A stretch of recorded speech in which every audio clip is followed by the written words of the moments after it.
Hi guys, James at Rampant Lion Reviews again for you today with another beer review. For this one, we are going to stick to Sweden and we're going to return to a brewery that's featured on the channel many times before. I've had some really nice beers from these guys over the years, a good few different styles, and if people were to ask me about this brewery, I would say that they are just very solid all round, but they're also one of the most established and well-respected names when it comes to the Swedish craft beer scene. But the beer we're going to have a look at today is a style that I have had from them before. It's a style that I know these guys can do very well, and this beer is also one of their latest releases through Systembolaget here in Sweden, and we haven't had this style from them actually in quite some time, but then again I haven't reviewed a beer from these guys in a little bit over a year apparently, mainly just because I haven't really seen anything new from them. But yeah, definitely nice to return to them after such a long time. But needless to say, I'm very curious to see what this beer is going to have in store for us. Hopefully it's another good one. Hopefully it makes for an interesting review, and as always I hope that you guys watching enjoy my take on this one as well. So yeah, for this review then, we are going to head to a little place called Hedemora, which is to the northwest of Uppsala and to the southeast of Borlänge in Dalarna county, Dalarna's lane. To the northwest of Stockholm here in Sweden, quite famous for its skiing and things like that up there. But that means that we're going to have a look at another beer from Oppigårds Bryggeri. So this particular beer is called Grycken. It comes in at 10.5% ABV, and this one is an Imperial Stout. So this beer was released as part of the Tillfälligt temporary assortment through Systembolaget here in Sweden, and I forget if it was late March or early April that this one was released. But yeah, I saw this one and thought it sounded really interesting, so here we are reviewing it on the channel now. But yeah, 10.5% Imperial Stout. One of my favourite beers from these guys is of course the Turbo Stout, and that's a kind of classic Imperial Stout when it comes to the Swedish craft beer scene, I would say. So I would always recommend that anyone interested in Swedish craft beer try the Turbo Stout. But yeah, this should be nice. Definitely cool to try my first Imperial Stout from these guys in a long time, and also my first Oppigårds beer, I believe, in over a year. So yeah, let's crack on and see what this beer has in store for us. As always with my reviews then, I'll tell you a little bit about the brewery before we taste the beer. If you want to get straight to the tasting though, just fast forward. All the usual links can be found in the video description below. That's the brewery website, the link to my other reviews that I've done from Oppigårds Bryggeri before, and we will no doubt add more to that list in the near future. But there's all the usual social media down there. If you want to see more reviews, do please consider subscribing to the channel. The support that you give is massively appreciated. And remember, you can check out the playlist of beers from different countries. You'll find this one in the Swedish playlist, along with many other things, and there are playlists there for different countries too. And remember that you can go into the home page and search for beer using the geography tagging system. So just go up to the search bar, put your hometown, state, county, province, prefecture, whatever you like in there. If I've reviewed beers from the area that you search for, they will pop up, and failing that you can check out the playlists of beers from different countries, as I said. But yeah, let's go on to my brewery notes then, and I'll tell you a little bit once again about Oppigårds Bryggeri. So, Oppigårds Bryggeri, as I've mentioned to you already, are based in Hedemora, which is to the northwest of Stockholm and Uppsala, quite close to Borlänge and Falun, I guess we could say, but this is Dalarna county. But the company was founded back in 2003. But it's found on the 250-year-old Falkström family farm, and the original brewery was in a small wooden building which was constructed back in 1896. But this space was originally used for flax dressing and also for the current family's great-grandfather's metal smithing business. But all of the beers were originally brewed in this old building, but they also added a new malt house, and these days they've got a new purpose-built brewery. So the brewery company was founded back in 2003 by Björn Falkström to revive the family farm, and he also wanted to revive the old traditional Swedish farmhouse ales, and these beers were the kind of mainstay in Sweden until you got the modern wave of kind of generic lagers and things like this. They took over in the 1800s, and this made the farmhouse beers largely unprofitable, so people just stopped brewing them. But the brewery became very popular, and it allowed the Falkström family to continue to make their living on the farm, as they've done since the 1700s. But in their first year they produced only 8,000 litres of beer and sold it locally, but they now produce well over 1 million litres of beer per year, and they've got a new Italian brew kit in their new brewery, and the annual production capacity of this brewery, from what I understand, is 2.5 million litres. But over the years they've been kind of distributing their beers more widely. By the time I arrived in Sweden in 2015, their beers were already available nationwide. Over the years since then, they've continued to develop new recipes and do the more experimental American styles of craft beer. And yeah, it's been going very well for them from what I understand. In 2020, the company was bought by Ruco, which is an investment company that buys what they term good companies and help them develop further. But the change in ownership has not affected the running of the brewery. From what I understand, it is still Björn Falkström who is in charge of the operations. He is still basically the CEO of Oppigårds Bryggeri. It's basically, they've just got like a kind of parent company now, as far as I know. But as of April 2023, when I'm filming this review for you, these guys have produced around 125 different kinds of beer. And yeah, they always do some pretty solid stuff. Probably my favourite beers from this brewery would be the Turbo IPA and the Turbo Stout. Those are two classics of the Swedish beer scene, I would say. Lovely old school West Coast IPA and old school Imperial Stout. The Heritage series is always very nice. The Hedemora Pilsner, and they also had a Helles and a Dunkel lager in that as well at one stage. And the canned IPAs are always pretty damn solid as well. But you know, one of the probably the best known beer from these guys would be the New Sweden Hazy IPA. That's one of the 4 classic Swedish New England IPAs, I would say. But yeah, that is everything I can really tell you about Oppigårds. As I said, if you want to learn more about this brewery, you can check out the brewery website. You can follow them on Facebook and Instagram to keep up to date with all the latest goings on, and you can check out the Rate Beer, Untappd and Beer Advocate pages to learn a little bit more about all of the different beers that these guys have done. But yeah, try some of their old school stuff. Amarillo was always a favourite of mine, like an old school West Coast IPA with the big orangey hops. Lovely, lovely stuff. I think that's quite an easy beer to find from Oppigårds across Sweden, actually. And the Golden Ale as well is a very popular one. But yeah, let's have a look at this beer and see what it's all about. So as you can see, the artwork on this one is very similar to what we've seen from Oppigårds in the past, but there you can see the Oppigårds symbol. For those of you who are not Swedish speakers, Gård in Swedish, Norwegian and Danish, of course, is farm, so this is a reference to the fact that it's a farm brewery. So yeah, that's also on the bottle cap there, and it tells you a little bit about the beer on the back. And one of the things that I like about these beers is that they always have Björn Falkström's signature on them, but it tells you a little bit here, as I said. So it says here, Grycken Imperial Stout is a powerful craftig, as they call it in Sweden, a powerful stout with a secondary fermentation that takes place for around 6 months in the tank before it is bottled. Oppigårds is a little independent brewery based in the forest outside Hedemora in Dalarna, and we began brewing beer in 2003, and we continue with our journey between hops and malt. So yeah, quite nice. But the malt base in this one is Pilsner malt, Münchner malt, Vienna malt, caramel, and a little bit of black malt. And the hops used in this one are Columbus. So Columbus is a hop we know quite well. About 12% alpha acid American. It gives you this big spicy floral aromatic sort of thing. So I am wondering if we're going to get a sort of old school Russian Imperial Stout type deal out of this beer. But yeah, should be quite nice. The Grycken 10.5% Imperial Stout. This should be nice. Let's get this guy out and we'll get on with the tasting. And I'm very, very curious to try my first Imperial Stout from Oppigårds in a long time.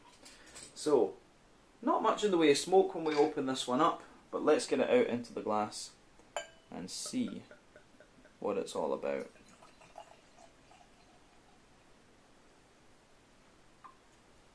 There we are. So, before the head disappears on this one, you can see that it poured with just about 1/4 to a 1/3 finger of a frothy, I would say kind of beige tan head. It has faded away to be a kind of thinner foamy layer, but then you've got a nice ring around the edge of the glass there. But you can see a mix of kind of medium sized bubbles in this one. So yeah, medium sized bubbles, smaller kind of things going on. It does look very, very nice. Yeah. So and that has just faded away to be a very thin, there's not even a thin foamy layer there, it is just the ring around the edge of the glass. But of course the higher up in ABV you go with Imperial Stouts, the less they tend to retain their head, unless they've got a little bit of wheat in them, of course. Wheat can always help a little bit with head retention. But yeah, if we shine the light through this beer, it does have a little bit of that kind of Coca-Cola, Pepsi coloured edge to it. Remember, the colour of your beer depends on a few things. One, the type of malt that you use. This goes a long way to determining your EBC rating. Two, length of your wort boil is also going to play a role, because the longer you boil the wort, the more the sugars caramelise, unless you get a darker colour of beer. But any barrel aging that you do or adjuncts you put in can affect the colour of your beer as well. But when it comes to black beers like stouts and porters and things like that, it's very difficult actually to change the colour of the beer with adjuncts or barrel aging. It's easier to do with brown beers, to be honest with you, like barley wines and doppelbocks and stuff like that. But yeah, it looks very, very nice, this one, and pretty much as you would expect of an Imperial Stout. So yeah, I like how this one goes together. Nothing really untoward about the appearance of this one, not too much in the way of visible carbonation actually, but overall it does look very, very nice, I have to say. So it gets a thumbs up from me on that. Yeah, let's take a wee look at the aroma then and see what this beer is all about. That does smell very, very nice. I have to say, the aroma of this one, it's actually got a little bit of a phenolic, medicinal kind of thing to it, but it also smells very, very smooth and silky in some ways. That's very, very interesting. Yeah, what can we say about this one? Yeah, let's have a wee look at this beer and just break down the aroma for you then. So, aroma-wise, the backbone of this beer, I absolutely get, there's a little touch of like a woody dryness to the backbone of this one, absolutely. But above that, you start to get some roasty, toasty, well-fired bread crust. So yeah, a little bit of woodiness, a little bit of roasty, toasty, well-fired bread crust. Above that, there's a lot of breadiness to this one. So there's a little bit of a kind of rye bready character. Yeah, so a little bit of a rye bready character to this one, absolutely. You can smell just that little bit of caramelisation in there. You've also got a kind of wholemeal brown bready one. So yeah, the way this beer goes together, I think, is really quite nice in that sense. So yeah, good little bit of rye bready bread crust. Yeah, good little bit of rye bready bread crust. Nice kind of almost caramelised German rye bready notes in there, and that's probably going to be a mix of the Vienna malt and the Münchner malt in this one that's giving you that. But then yeah, wholemeal brown bread on top of that. There's a little touch of nutty character coming out of this one as well, which is really interesting. I do get a little bit of a nutty note out of it. It's almost got a wee bit of a tobacco-y type character on the nose as well. Now, as I've said in many videos before, I've never smoked in my life, but one thing we did used to do in the lab was to use the rolling tobacco for toxicology labs, and the smell of this stuff, I always liked the smell of tobacco, but it was very sweet and things, so you definitely get a little bit of that in there. You can smell that in this beer quite a lot, but you're also getting a hell of a lot of brown sugar out of this one, which is interesting. So for me, you can smell a little bit of a leathery kind of brown sugar to this one as well. And usually when you have that, that's an indicator of a slightly longer wort boil, because as I say, the longer you boil the wort, the more the sugars caramelise, and thus you get a darker colour of beer. So I wonder if this one has had a slightly longer wort boil. I don't know what the common length of time for a wort boil for an Imperial Stout is, but I just get the feeling this one could have a little bit of a slightly longer wort boil because of the leatheriness of the brown sugars. But the other thing I'm getting out of this one underneath the brown sugars is this sort of Christmas puddingy, cakey sort of thing. So yeah, the way that goes together is really, really nice. You get this nice cakey, yeah, as I say, you got this nice kind of Christmas puddingy, cakey sort of phenolic type thing coming out of it. That's maybe what I was meaning with the kind of medicinal qualities earlier. But above that, you get the kind of leathery brown sugars. There's a sweet caramelly note to this one. Yeah, you've got a little bit of an oily treacle molasses in there. You've got a little bit of a sweeter caramel, a little bit of a toasty caramel as well, and a wee bit of a more kind of brown leathery sort of thing as well. So yeah, it's quite an interesting beer, this one. There's quite a lot of depth to the malt base, but you know, knowing Oppigårds, Bryggeri, it's not a surprise in that sense. Yeah, I'm just surprised at how kind of cakey and kind of phenolic this beer is, because that is quite prominent. I do have to say that. That side of it is pretty prominent. Other than that, though, I don't think there's really much to say about the malty side of the beer. So let's focus on the hoppy and fruity side of things before we taste it. So, on the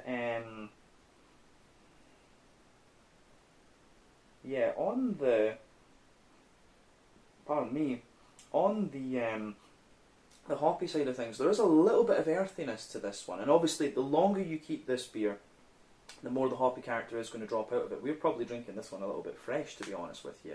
But then again, they have aged this for 6 months in the tanks before it's been bottled, I very much doubt that they would have dry hopped it again. So we do have to remember this stout does have a little bit of age on it already. So in that sense, you do get a little touch of earthiness to this one. There's a wee bit of herbal character in there, but then you've also got a nice bit of floral aromaticity to this one. You can smell the kind of you can certainly smell the you can certainly smell a little touch of the spiciness to the floral aromaticity in there as well. So yeah, the way everything goes together in this one is really quite nice. So yeah, nice bright floral aromaticity, and then you've also got a good little bit of a grassy zestiness at the front of the nose with this one too. So yeah, I do really like how this goes together actually. A really interesting aroma in that sense. On the fruity side of things, this kind of mixes in with the kind of cakey nature that the beer has.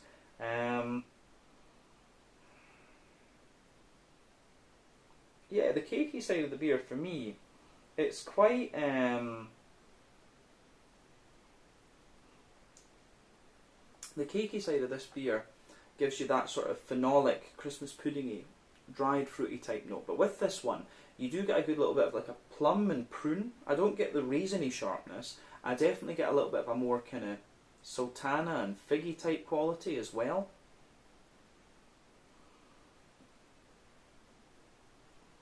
Yeah, so there's a little bit of a more, yeah, as I say, the kind of blackcurranty, blackberry sort of thing as well is coming out. But it really is more kind of phenolic, and it's like dried fruity notes you're getting out of this one. So aroma-wise, this is a really quite interesting beer. So it gets a big thumbs up from me. Yeah, I like this one. It's pretty interesting, I have to say. So I think we can probably leave it at that for the aroma. I think we've said everything we really need to on this one. But the fruits, yeah, kind of, as I say, plums, prunes, bit of sultana, figs, a wee bit of like blackcurrant and blackberry. But the more that I smell this beer, the more of the roasty, black malty character I get out of it. So that's definitely quite interesting. So yeah, let's have a taste of this one then and see how it turns out. But as I always say, take a wee bit of time to ponder over the aroma of this beer before you get stuck in. So yeah, let's do this. This is the Grycken Imperial Stout, 10.5% ABV from Oppigårds Bryggeri in Hedemora in Dalarna here in Sweden. Slange, skål, cheers.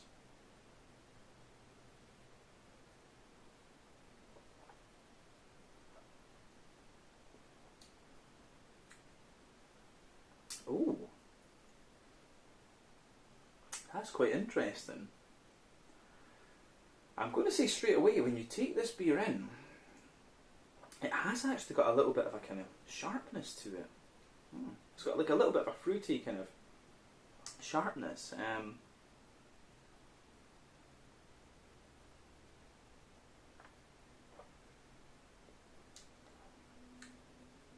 Yeah, it's almost like it's oxidised slightly. I wonder about that. Yeah. You definitely get the Imperial Stout side of things underneath. Like the Imperial Stout really comes out in the aftertaste, but this one has a really kind of sharp impact. That is not what I was expecting at all. Yeah. And that, in a sense, that would maybe explain the kind of cakey and phenolic notes we were getting out of this beer. Really did not expect that in the slightest. But it's a big, silky Imperial Stout, and it really gives you the big Imperial Stout aftertaste that you expect, but I did not expect it to have. But that kind of sharpness in the beginning.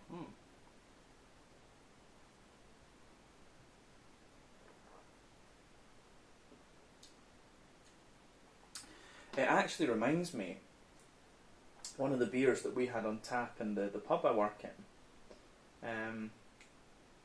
It was what's it called, the Vatted Porter from Kernel Brewery, which it was a sour, kind of funky porter. The impact you get from this beer really kind of reminds me of that. But this is a beer, you take it in, it's got a little bit of sharpness to it, then it mellows out to be really oily and silky. This really is not what I expected at all from this one. And I wonder, maybe because it's been aged in the tank so long, although the tank would be sealed, of course, but you just wonder, maybe it has had a little bit of wild yeast or something like that get in there and give it this wee bit of sharpness that it has in the beginning. Curious, definitely curious.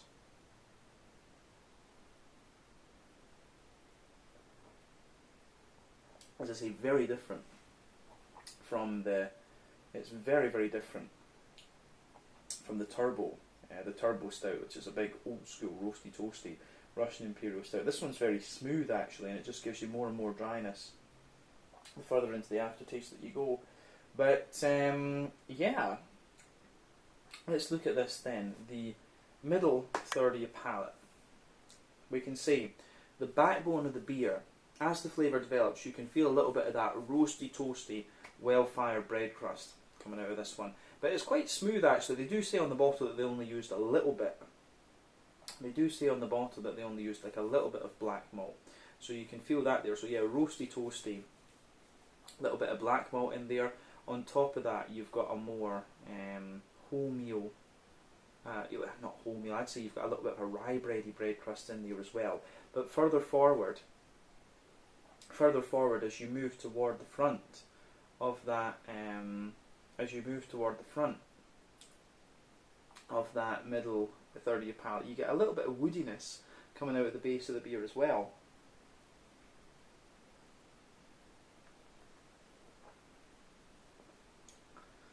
So yeah, on top of that, you start to get the kind of rye bready flavours and then the wholemeal brown bready notes. Within that, there is a tiny little bit of a nutty character, but not overly much. I really wouldn't say there's overly much in this one in that sense. The bready characters are actually quite condensed and squashed together in that middle third of your palate. But above the brown bready layer, you start to get that more kind of leathery brown sugary quality that I was talking about. But I get the impression, I don't think this beer has had an overly long, I don't get the impression that this beer has had an overly long wort boil. But as I say, above the brown bread you get a little bit of that leathery brown sugary note, and then you can feel some of the sweeter brown sugars there on top. So there's a little bit of a more, there's a little bit of a more kind of sweeter, there's a little bit of that concentrated treacle molasses note in the middle of the tongue, and that of course is where you get the alcohol. But as you move further out from that, you get a little bit of a kind of sweeter caramel and then some butter candy, butterscotchy sort of things coming out of the beer as well. But yeah.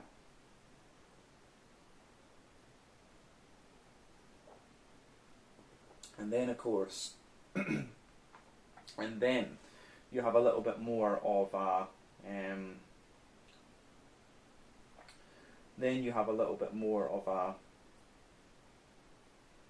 kind of, you do get a little bit of a kind of roasty, toasty brown sugar coming out of the beer as well. So the brown sugary notes are very, very layered in this one, which I certainly do like. Yeah, for me that's definitely quite interesting. But on the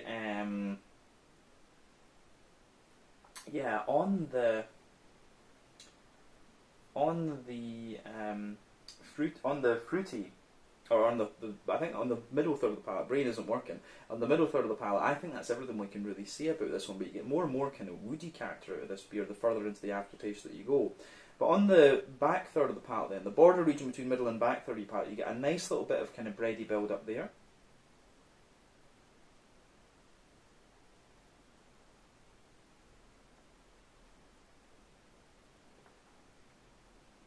So, nice little bit of kind of wholemeal brown bready build up there.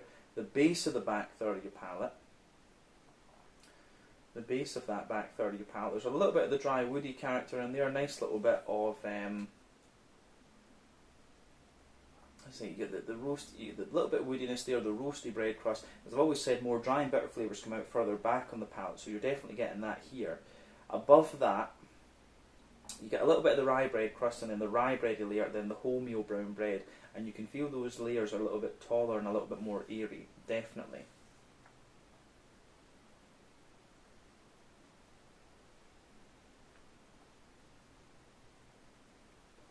So, on top of that,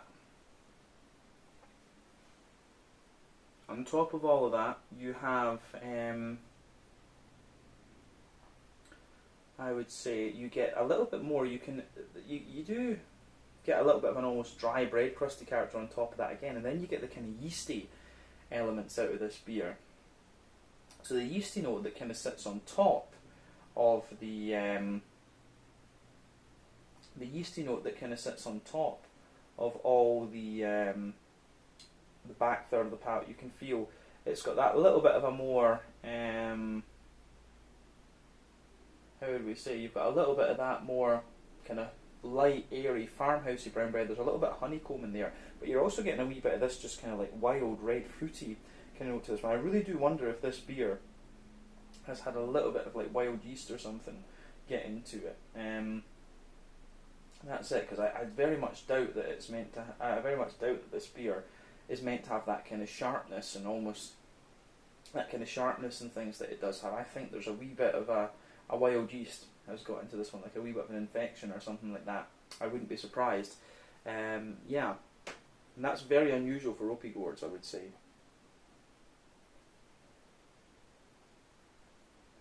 Maybe during the 6-month fermentation, but it could well be they've just tested out a different yeast or something like this.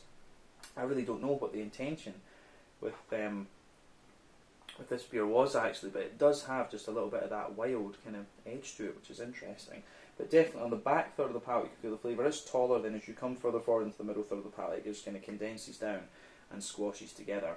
But yeah, in terms of the hoppy side of things with this beer then, so back corners of the palate, you've got a nice little bit of earthiness in there. And as you move further forward, it gives you a little bit of a herbal character, and as you push toward the front corners of the palate, there's a little bit more of a kind of floral, aromatic sort of thing. But it certainly doesn't have the big sort of spiciness you'd expect of Columbus, and I do suspect that's maybe just because it's been sat in the fermentation vessel for like 6 months. But round the front curve of the tongue, it's a wee bit lighter and more grassy, and then you also get that little bit of, you also get that little bit of just grassy zestiness out of it. But we'll focus on the front third of the palate for the moment. So the border region between front third and middle third of your palate, again, you get a little bit of a kind of bready build-up, and it's like a fresh brown bread, but it just has a little touch of a kind of sponge cakey edge to it, a wee bit of that brandy soaked bread sort of thing. But the base of that front third of your palate is really nice in that sense. So yeah, the base of the front third of your palate, roasty, toasty, well-fired bread crust, a little bit of rye bread and a smooth brown bread on top of that. Then you get that nice oily bubble where the juicy, fruity esters just roll their way out of the beer.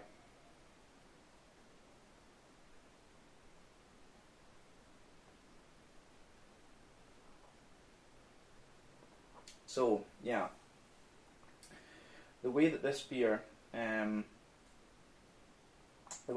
goes together in that sense is nice too. Actually, I do. As I say, when you take this beer in, you do get that raisiny, almost wild sharpness out of it. So above the back of that front third of your palate, that's what you get. Underneath that,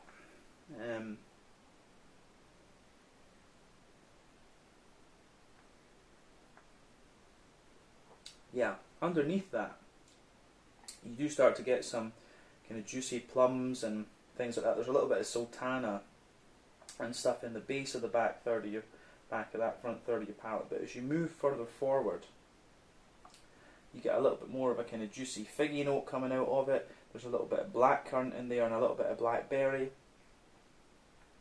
And the way this beer goes together in that sense is really quite nice. Yeah, I like that about this one for sure. So yeah. yeah, the way that the beer goes together in that sense is quite interesting. But yeah, a little bit of blackcurrant, then a little bit of sharper blackberry. But as I say, the thing that's really getting me about this beer is just the that sort of wild sharpness. It does make me wonder if it was a little bit infected or something like that. Because I was expecting from this beer, I was expecting like a big bready, kind of slightly roasty Imperial Stout, but it just has this little bit of wild character to it, which is interesting. But I'm really not sure if it's intentional. It does make me wonder, like, if there was a bit of oxidation or a yeast infection or something like that. I really don't know what the idea with this Imperial Stout was, to be honest. There wasn't really much information on the Untappd page or on the brewery website or whatever. So yeah, it's quite an interesting one. Maybe they have just tried a different kind of yeast to be experimental. Like they say, this was a limited release one. So yeah, interesting stuff. But yeah, I think that's everything we need to say about the flavour of the beer. Let's round off with a wee look at the mouthfeel.